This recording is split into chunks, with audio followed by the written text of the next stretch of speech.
मदतीला लोकच नाही आहेत. म्हणून आपली यंत्रणा एक असली पाहिजे. समजा आता दवाखान्यात एखाद्याचं दुखायला लागलं, कोण जायचं मदतीला? कोणाचा ॲक्सिडेंट झाला, कोणी जायचं मदतीला?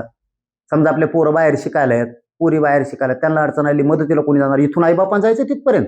आमचा कोणी तहसीलमध्ये असला त्याला त्रास देतील. आमचा कोणी डॉक्टर असला त्रास देणार. आमचा वकील असला त्रास देणार. शाळेला काय धंदा लावला ह्यो? म्हणजे इतकं संकुचित वृत्तीचे लोक आहेत हे, की विनाकारण त्रास देतात. ते टोळ्याच आहेत. मग आपली यंत्रणा असली पाहिजे. गरीबाची आता पोरग पोरगी शाळेत शिकतात, अडचण आली फीससाठी कशासाठी, कोण मदतीला जाणार? कोणाला लागलं तिकडं मदतीला कोण जाणार? काही पोलीस स्टेशनला अडचणी आणल्या कोण जाणार? 12 महिने कोणीही समाजाचं काम करत नाही. आजकाल लोकांना वेळ नाहीये.